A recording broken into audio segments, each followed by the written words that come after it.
नमस्कार विद्यार्थी मित्रांनो. या अगोदरच्या लेक्चर्समध्ये आपण कंटिन्युअस युनिफॉर्म डिस्ट्रीब्यूशन, त्यानंतर एक्सपोनेन्शियल डिस्ट्रीब्यूशन या दोन कंटिन्युअस युनिव्हेरिएट डिस्ट्रीब्यूशन बद्दल माहिती घेतलेली आहे. आता आपल्याला पुढचं जे कंटिन्युअस डिस्ट्रीब्यूशन बघायचं आहे त्याचं नाव आहे नॉर्मल डिस्ट्रीब्यूशन. आता हे नॉर्मल डिस्ट्रीब्यूशन जास्त ठिकाणी उपयोगी पडणारं डिस्ट्रीब्यूशन आहे किंवा त्याचा वापर केला जातो.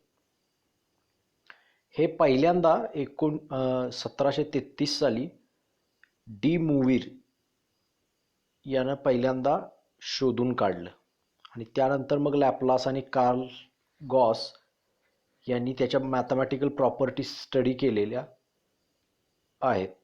त्यामुळं त्याला गॉसियन डिस्ट्रीब्यूशन असंही म्हटलं जातं. आता आपण रोजच्या जीवनामध्ये ज्यावेळा आपण असा शब्द प्रयोग करतो की सगळं काही नॉर्मल आहे, तर नॉर्मल आहे याचा अर्थ काय?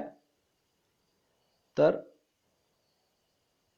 नथिंग इज ॲबनॉर्मॅलिटी देअर, म्हणजे वेगळं असं काही घडत नाही. ज्या पद्धतीनं रुटीन लाईफ असते त्या पद्धतीनं त्या गोष्टी घडत आहेत. म्हणजे एक प्रकारच्या स्टँडर्डायझेशन पद्धतीनं त्या सगळ्या गोष्टी घडत आहेत. त्याला आपण नॉर्मल म्हणतो.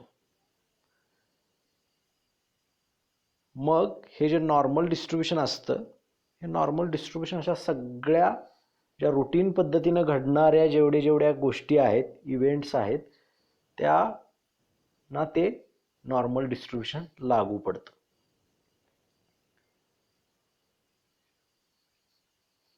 मग या नॉर्मल डिस्ट्रीब्यूशनला आपण आपल्या प्रोबॅबिलिटी डिस्ट्रीब्यूशनमध्ये कसं डिफाईन केलं जातं,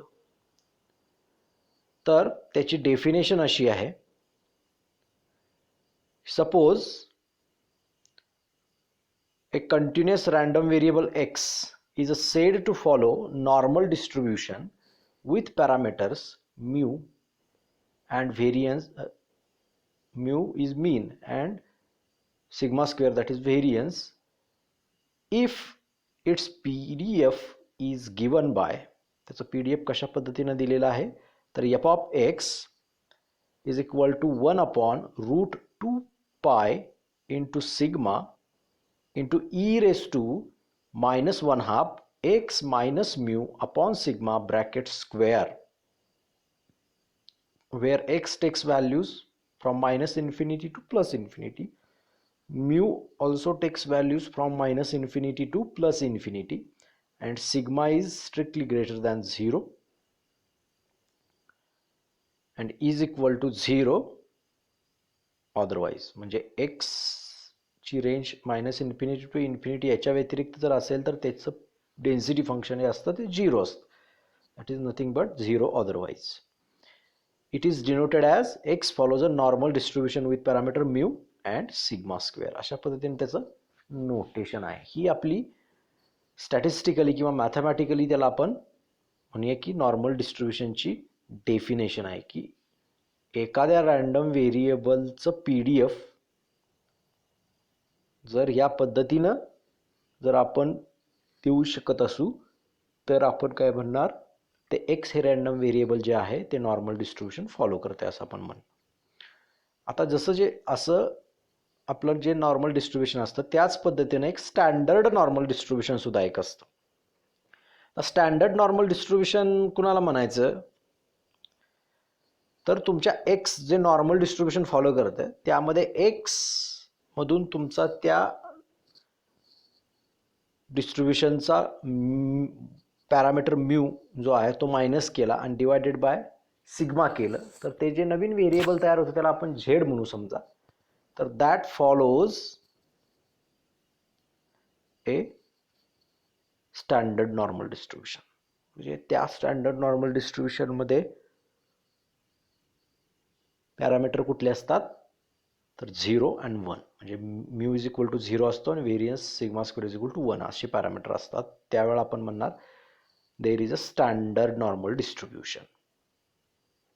म्हणजे the normal if X is if mean is equal to mu and that is equal to 0 and variance sigma square is equal to 1, then normal distribution is known as a standard normal distribution. Thus its PDF is f of x is equal to 1 upon root 2 pi e raised to minus x square by 2, where x lies between minus infinity to plus infinity, and that is x follows a normal distribution with parameter 0 and 1. अशा पद्धतीने त्याचं notation वापरलं जातं. त्याचा result आपण कसा म्हणू शकतो, खाली रिझल्ट मी लिहिलाय बघा. If x follows normal mu and sigma square then z is equal to x minus mu upon sigma follows a normal 0 1, that is standard normal distribution. म्हणजे तुम्ही एक्स मधून तुमचा म्हणजे x normal distribution with mu and variance sigma square असं follow करत असेल तर x मधून त्याचा मीन वजा केला आणि स्टँडर्ड डेव्हिएशन डिवाइड केलं तर ते जे नवीन व्हेरिएबल असतं त्याचं डिस्ट्रीब्युशन हे स्टँडर्ड नॉर्मल आपल्याला मिळतं. ओके, मग आता ह्या नॉर्मल कर्वच्या किंवा नॉर्मल डिस्ट्रीब्युशनच्या प्रॉपर्टीज काय आहेत. म्हणजे एखादा डेटा आपण नॉर्मल आहे किंवा एखादी सिच्युएशन नॉर्मल आहे असं आपण ज्या वेळा म्हणतो त्यावेळा ती सिच्युएशन, तो डेटा, तो इव्हेंट जो काय असेल किंवा ती ॲक्टिव्हिटी किंवा ते रूटीन हे नॉर्मल आहे असं आपण कधी म्हणतो ज्यावेळा ते या खालील प्रकारच्या प्रॉपर्टी दाखवतं. त्याचा ग्राफ जर आपण काढला किंवा त्याचा कर्व जर आपण काढला, जर आपल्याकडे ते क्वांटिटेटिव्ह फॉर्मॅटमध्ये अवेलेबल असेल तर त्याचा आपण कर्व जर काढला तर कर्वच्या प्रॉपर्टीज ह्या पद्धतीने असतात किंवा कर्व बघितल्यानंतर तुम्हाला ह्या पद्धतीच्या प्रॉपर्टी जर दिसत असेल तर आपण काय म्हणणार आहे तिथं नॉर्मल डिस्ट्रीब्युशन आहे. सो त्या प्रॉपर्टीजवरून आपण म्हणू शकतो की the situation event or that particular data is a normal or it follows a normal distribution. त्याच्यावरून एक आपल्याला जनरल आयडिया येते की ह्याचं डिस्ट्रीब्युशन नॉर्मल आहे. तर मग त्या कुठल्या कुठल्या प्रॉपर्टी आहेत तर त्यातली फर्स्ट प्रॉपर्टी तर normal distribution curve is a bell shaped and it is a symmetric about line x equal to mu. तर तो जो कर्व आपण काढतो तो कर्व नॉर्मल डिस्ट्रीब्युशनचा तो बेल शेप्ड असतो. बेल शेप्ड याचा अर्थ काय, आपली देवळातली घंटा किंवा शाळेतली घंटा जशी असते त्याचा आपण एक सेक्शन घेतला व्हर्टिकल सेक्शन आणि त्याचा छाप असा कागदावर उठवला तर तो जो आकार असतो 2 डायमेन्शनमध्ये बेलचा तर त्या पद्धतीनं त्याचा कर्व असतो म्हणून त्याला बेल शेप्ड म्हणायचं. And is symmetric about x equal to mu. आणि तो सिमेट्रिक असतो पण कुठल्या व्हॅल्यूच्या भोवती सिमेट्रिक असतो तर एक्स इक्वल टू म्यू. म्हणजे तुमचा जो मीन असेल त्या डेटा सेटचा त्या नॉर्मल डिस्ट्रीब्युशनचा त्या मीनच्या अबाउट तो काय असतो सिमेट्रिक. म्हणजे मीन त्या व्हॅल्यूपासून मीनच्या व्हॅल्यूपासून डाव्या बाजूला जितका डेटा आहे डाव्या बाजूला ज्या पद्धतीचं त्याचं डिस्ट्रीब्युशन आहे त्याच पद्धतीचं डिस्ट्रीब्युशन त्याच्या राईट बाजूला सुद्धा असतं. So that is called symmetric about x equal to mu. नंतर नॉर्मल कर्व इज युनिमोडल. म्हणजे तो कर्व असतो त्यामध्ये फक्त तुम्हाला एक आणि एकच मोड आहे असं आढळून येईल. म्हणजे फक्त एकाच व्हॅल्यूच्या ठिकाणी तुम्हाला काय दिसेल त्याची हाईट मॅक्सिमम आहे असं दिसेल. म्हणजे PDF मॅक्सिमम आहे असं तुम्हाला दिसेल. That is normal curve unimodal. म्हणजे फक्त एकच त्याला मोड तिथं अस्तित्वात असतो. This is the second property. Third property the mode of a normal distribution is a mu. आणि तो जो मोड आहे युनिमोडल आहेच पण तो जो मोड आहे तो मोड काय असतो त्याचा म्यू असतो. So the next property is for normal distribution mean is equal to median is equal to mode. Normal डिस्ट्रीब्युशनसाठी हे तिन्ही जे आपले मेजर्स आहेत सेंट्रल टेंडन्सीचे ते तिन्ही इक्वल असतात. That is the property of normal curve. त्यानंतर पुढची property, all odd ordered central moments of the normal distribution are 0. सगळे ऑड ऑर्डरचे जे सेंट्रल मोमेंट्स आहेत तर ते सेंट्रल मोमेंट्स हे नॉर्मल डिस्ट्रीब्युशनसाठी काय असतात, 0 असतात. This is the property. Next property, normal curve is a symmetric. हे तर आपल्याला माहिती आहे. आणि hence coefficient of skewness that is β1 is equal to 0 and hence γ1 is equal to 0. आता β1 0 होतो कारण त्याचा μ3 ऑड ऑर्डर जो सेंट्रल मोमेंट आहे तो त्याचा 0 येतो, त्यामुळे β1 0 होतं आणि त्यामुळे γ1 पण तुमचा काय येतो, 0 येतो. नॉर्मल कर्व इज मेसोकुर्टिक कर्व, म्हणजे जास्त त्याचा पीक, त्याला हाय पिकड म्हणू शकत नाही आपण आणि एकदम फ्लॅट पण म्हणू शकत नाही. एक त्याला आपण मेसोकुर्टिक असं आपण त्याला म्हणतो. So normal curve is mesokurtic and hence coefficient of kurtosis is β2 is equal to 3 and β2 is equal γ2 is equal to β2 minus 3 and that is equal to 0. So normal curve is mesokurtic असं आपण त्याला म्हणतो. आणि त्याचा आपण sketch काढलं, जो data normal data आहे किंवा नॉर्मल डिस्ट्रीब्युशन फॉलो करतोय त्याचं आपण स्केच काढलं तर तुम्हाला एक अशा पद्धतीनं तुम्हाला ते स्केच दिसेल. तर म्यूच्या अबाउट तो सिमेट्रिक आहे, म्हणजे लेफ्ट बाजूला ज्या पद्धतीने त्याचा आकार आहे तसंच त्याच्या म्यूच्या राईट बाजूला पण तुम्हाला आकार दिसेल. म्यू जसा कमी जास्त होईल तसा तो त्या पद्धतीने इकडे तिकडे शिफ्ट होईल, पण अशा पद्धतीने त्याचा कर्व तुम्हाला दिसेल. Okay, now next we have to find the mean of normal distribution. तर मीन कसा काढायचा बघा. तर आपल्याला माहिती आहे मीनची definition. We know that mean is equal to expected value of x. हे आपल्याला सगळ्यांना माहिती आहे. Mean is equal to expected value of x and expected value of x is nothing but integration minus infinity to infinity x into f x d x. हे आपण त्या expected व्हॅल्यूच्या डेफिनेशनवरून लिहिलं. मग आता F x is nothing but the P D F of our normal distribution. त्यामध्ये आपण काय केलं, नॉर्मल डिस्ट्रीब्युशनची PDF पुट केली. तर आपल्याला काय मिळेल, integration minus infinity to infinity x into 1/√2π sigma into e raise to minus half x minus mu upon sigma bracket square into d x. Now तर हे जे आपलं फंक्शन आहे मिळालेलं आहे इंटिग्रँड, त्यामध्ये काय केलं तर एक्स मायनस म्यू जो आहे, x minus mu upon sigma जो आहे तिथं मी झेड पुट केला. Put z is equal to x minus mu upon sigma. त्यामुळे तुम्हाला एक्सची व्हॅल्यू काय मिळेल त्याच्यावरनं, तर म्यू प्लस सिग्मा झेड अशी व्हॅल्यू मिळेल. So d x will be sigma d z अशा पद्धतीने तुम्हाला ती मिळेल. मग ह्या सगळ्या व्हॅल्यू मी काय केल्या, रिप्लेस केल्या. ज्या इंटिग्रँडमध्ये आहेत त्या ठिकाणी त्या पद्धतीची रिप्लेसमेंट केली. म्हणजे x minus mu upon sigma जिथं आहे तिथं झेड लिहिला, डी एक्स जिथं आहे तिथं सिग्मा डी झेड असा लिहिला, जिथं एक्स आहे तिथं म्यू प्लस सिग्मा झेड अशा पद्धतीने मी काय केली, रिप्लेसमेंट केली. मी व्हॅल्यू पुट केल्या नेक्स्ट लाईनला. बघा आता एक्सच्या ठिकाणी काय पुट केलं मी, इंटिग्रेशन तसंच मायनस इन्फिनिटी टू इन्फिनिटी एक्सच्या ठिकाणी काय पुट केलं, mu plus sigma Z put झाला. 1/√2π तसाच, सिग्मा तसाच, ई रेज टू मायनस 1/2 तसंच, फक्त x minus mu upon sigma बद्दल मी काय पुट केलं, z. So z square into sigma d z. D एक्सची व्हॅल्यू काय आहे, सिग्मा डी झेड. सो तिथं मी त्या पद्धतीने व्हॅल्यू पुट केली. आता जो ब्रॅकेटमध्ये म्यू प्लस सिग्मा झेड आहे ना, त्यानं बाकीच्या इंटिग्रँटला मल्टिप्लाय करून सेपरेट इंटिग्रेशन मी लिहिलं. तर काय मला मिळेल बघा, mu into integration minus infinity to infinity 1/√2π. आता तिथं जो डिनॉमिनेटरला जो सिग्मा होता तो सिग्मा डी झेड जो आहे तिथला सिग्मा तो सिग्मा कॅन्सल होईल. त्यामुळं 1/√2π e raise to minus 1/2 into z square d z अशी पहिली टर्म तुम्हाला मिळेल. प्लस म्यू प्लस जो आहे वरती ब्रॅकेटमध्ये तो सिग्मा झेडची टर्म आहे ती आपल्याला सिग्मा झेडची टर्म येईल. तर त्यातला सिग्मा इंटिग्रेशनच्या बाहेर घेतला तरी चालतो.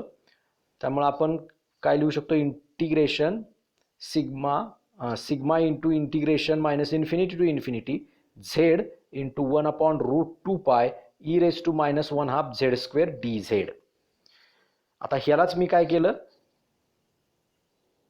मीन is equal to mu into integration minus infinity to infinity I1 plus sigma into integration minus infinity to infinity I2, त्याला इक्वेशन 1 म्हटलं.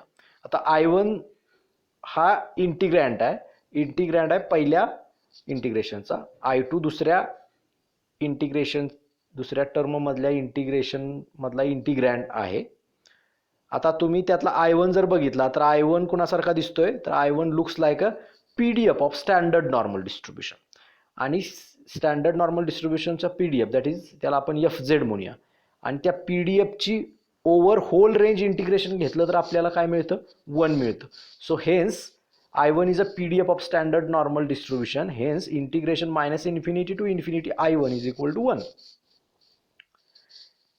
तर पहिला प्रश्न सुटला, म्हणजे पहिल्या टर्म मधलं इंटिग्रेशन आपण सॉल्व्ह केलं. आता दुसऱ्या टर्म मधलं इंटिग्रेशन जर बघितलं तर आपल्याला काय मिळते बघा, सिग्मा इंटिग्रेशनच्या बाहेर आहे त्यामुळे integration minus infinity to infinity z into 1/√2π e raise to -1/2 z square into d z अशा पद्धतीने ते आपल्याला मिळेल. मग ते जे फंक्शन आहे झेडचं, ते फंक्शन तुम्हाला जे दिसतंय ते ऑड फंक्शन आहे. ऑड फंक्शन असल्या कारणानं त्याचं integration minus infinity to infinity जे घेतो आपण त्या इंटिग्रँडचं ते इज इक्वल टू 0 येतं. This is a standard rule or this is a property of odd function. त्याच्यावरनं आपण ते डायरेक्टली त्याची व्हॅल्यू, इंटिग्रेशनची व्हॅल्यू 0 आपण काय करू शकतो, घेऊ शकतो. सो ते इंटिग्रेशन काय येणार आहे, minus infinity to infinity I2 is equal to 0. त्यामुळे ह्या दोन्ही व्हॅल्यू ज्या आहेत त्या आपण काय केल्या, पुट केल्या त्या इंटिग्रेशनच्या इक्वेशन 1 मध्ये. तर मला काय मिळेल बघा, mean is equal to mu into 1 plus sigma into 0. So that will give a mu. So it can give us a value of mu. So mean is equal to mu, म्हणजे आपला mean is equal to value काय मिळाली, mu अशी value आपल्याला मिळाली. तर तसंच आपण व्हेरियन्स जर सॉल्व केला तर we have to find out the variance of normal distribution. आता इथं आपल्याला काय माहिती आहे, here we know that variance is nothing but expected value of x minus expected value of x bracket square. मग expected value of x आपल्याला माहिती आहे, ती आपण अगोदरच काढले, वरती म्यू आहे त्यामुळे आपण तिथं व्हॅल्यू पुट केली तर expected value of x minus mu bracket square असं आपण लिहू शकतो. व्हेरियन्स इज इक्वल टू, त्यामुळे x minus म्यू ब्रॅकेट स्क्वेअरचं एक्सपेक्टेशन, त्यामुळे त्याच्यावरनं आपण त्याच्या डेफिनेशन नुसार फॉर्म्युला काय लिहिला बघा, variance is equal to integration minus infinity to infinity x minus mu bracket square f x d x असं मी लिहिलं. मग एफ एक्सची व्हॅल्यू आता मी पुट केली नेक्स्ट स्टेपला, integration minus infinity to infinity x minus mu bracket square into 1/√2π into sigma e raise to -1/2 x minus mu upon sigma bracket square d z. इथं परत मी काय केलं, आपला जो इंटिग्रँड आहे त्यामध्ये z is equal to x minus mu upon sigma हे put केलं. त्यावरून मला एक्स मायनस म्यूची व्हॅल्यू सिग्मा झेड अशी मिळेल आणि d x is equal to काय मिळेल, सिग्मा डी झेड अशी व्हॅल्यू मला मिळेल. मग मी आता ह्या सगळ्या व्हॅल्यू इथं काय करतो, पुट करतो इंटिग्रँडमध्ये. एक्स मायनस म्यूची व्हॅल्यू माझी सिग्मा झेड आहे त्यामुळे तिथं सिग्मा झेड येईल. त्यामुळे integration minus infinity to infinity sigma square z square is equal into 1/√2π into sigma e raise to -1/2 z square into sigma d z अशा पद्धतीनं आपल्याला ते व्हॅल्यू पुट केल्यानंतर मिळेल. आता काय होईल, डिनॉमिनेटरचा जो सिग्मा आहे आणि न्यूमरेटरमध्ये सिग्मा डी झेडला एक सिग्मा आहे तो काय होईल, आपोआप कॅन्सल होईल. आणि पहिला जो सिग्मा आहे तो पहिला सिग्मा काय येईल, इंटिग्रेशनच्या बाहेर घेतला आपण, नेक्स्ट बघा, इंटिग्रेशनच्या मी काय घेतला, बाहेर घेतला, इथं वरती जी स्टेप दिसते सगळ्यात वरती ती. Sigma square integration minus infinity to infinity 1/√2π z square into e raise to minus 1/2 z square d z. त्यालाच आपण सिम्प्लिफाय केलं, कॉन्स्टंट सगळे बाहेर काढून. Sigma square upon √2π integration minus infinity to infinity z square into e raise to minus z square by 2 d z. आता integrand तुम्ही जर बघितला इथला तर काय, इवन फंक्शन असल्यामुळे आपण काय लिहू शकतो, होल रेंज जी आहे त्याच्या निम्मी रेंज करायची आपण आणि त्याला मल्टिप्लाइड बाय 2 केलं की आपल्याला त्याचं आन्सर मिळते थोडक्यात.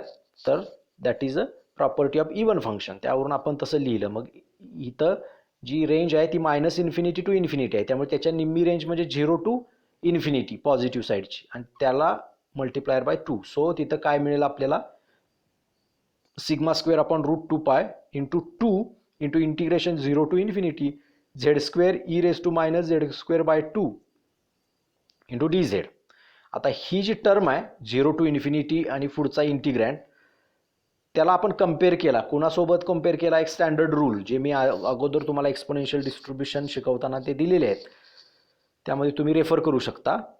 Comparing with integration 0 to infinity e raise to minus ax square into x raise to b minus 1 dx is equal to gamma b by 2 upon 2 into a raise to b by 2. अशा पद्धतीचा तो formula. म्हणजे त्या इंटिग्रेशनचं उत्तर काय येतं, gamma b by 2 upon 2 into a raise to b by 2 असं.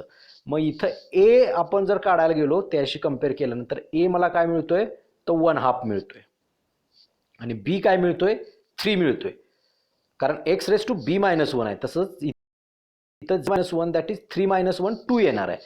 त्यामुळे झेड स्क्वेअरची व्हॅल्यू आणायची असेल तर 3 - 1 करावं लागेल. त्यामुळे तिथं बी ची व्हॅल्यू आपल्याला 3 मिळेल. अशा पद्धतीने मी काय केलं, त्याला कम्पेअर केलं. त्यामुळं त्या इंटिग्रेशनबद्दल मी काय लिहू शकतो, पुढची जी टर्म आहे कम्पेअर केलेल्यामधली आपली गॅमाची टर्म, थोडक्यात ती सगळी टर्म RHSची येईल त्या इंटिग्रेशनबद्दल.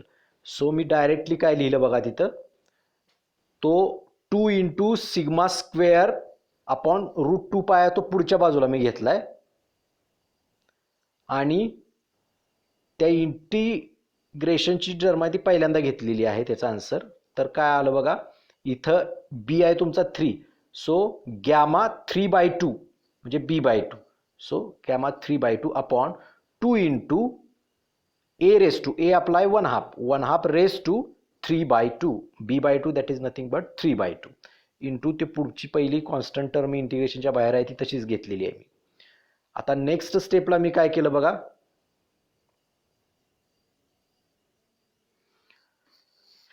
आता जो गॅमाचा फॉर्म्युला आहे, गॅमा एन हा काय असतो, n-1 इंटू गॅमा n-1 बरोबर. त्यामुळे जो गॅमा 3/2 आहे त्याला मी काय केलं, 3/2 - 1 इंटू गॅमा 3/2 - 1, आणि जो डिनॉमिनेटरला 1/2 रेस टू 3/2 आहे तो काय केला मी, 1/2 रेस टू 1 प्लस 1/2, म्हणजेच ते बेरीज केली तर 3/2 येईल. अशा पद्धतीने मी ते केलेलं आहे. मग काय केलं बघा, नेक्स्ट स्टेपला तो वरचा 3/2 - 1 जो आहे गॅमामध्ये आणि गॅमाच्या बाहेर, त्याला मी सिम्प्लिफाय केला, हे मला 1/2 मिळते. सो पहिली टर्म तशीच आहे, 2 सिग्मा स्क्वेअर अपॉन √2 इंटू √π अशा पद्धतीने मी ते स्प्लिट अप केलं, आणि वरचं 3/2 - 1 काय येणार आहे 1/2, आणि गॅमा 1/2 अपॉन 2 इंटू 1/2 सेपरेट झाला, आणि 1/2 रेस टू 1/2 अशा पद्धतीने ते मी सिम्प्लिफाय केलं. आता काय होईल, न्यूमरेटरचा 1/2 डिनॉमिनेटरचा 1/2 कॅन्सल होईल, न्यूमरेटरचा 2 डिनॉमिनेटरचा 2 कॅन्सल होईल, गॅमा 1/2 म्हणजे √π, त्यामुळे त्याची व्हॅल्यू √π मी लिहिलेली दिसते तिथं. √2 डिनॉमिनेटरचा तसाच आहे, आणि 1/2 रेस टू -1/2 जो होता त्याचं काय झालं, डिनॉमिनेटरच्या डिनॉमिनेटरचा जो 2 आहे त्याचा रेस टू -1/2 म्हणजेच तो काय गेला, न्यूमरेटरला गेला, 2 raise to half, 2 raise to 1/2, आणि 2 raise to 1/2 is nothing but √2. So न्यूमरेटरला पण सेम टर्म मिळाल्या √2 डिनॉमिनेटरला √2, न्यूमरेटरला √π, डिनॉमिनेटरला √π. त्या सगळ्या टर्म एकमेकाला काय होतील, कॅन्सल होतील आणि मला काय मिळेल बघा, variance is equal to sigma square. अशा पद्धतीनं मला काय मिळेल, व्हेरियन्स मिळेल नॉर्मल डिस्ट्रीब्युशनचा. त्यामुळे आपण काय बघितलं तर नॉर्मल डिस्ट्रीब्युशनचा मीन काय असतो तर म्यू असतो आणि व्हेरियन्स हा काय असतो, सिग्मा स्क्वेअर असतो. त्यामुळे आपण डेफिनेशनमध्ये लिहिताना सुद्धा असं लिहिलं होतं की x follows a normal distribution with parameters mu, that is mean, and variance sigma square, that is variance. So in this way we have find out the mean and variance of normal distribution. So today here we are going to stop. Thank you.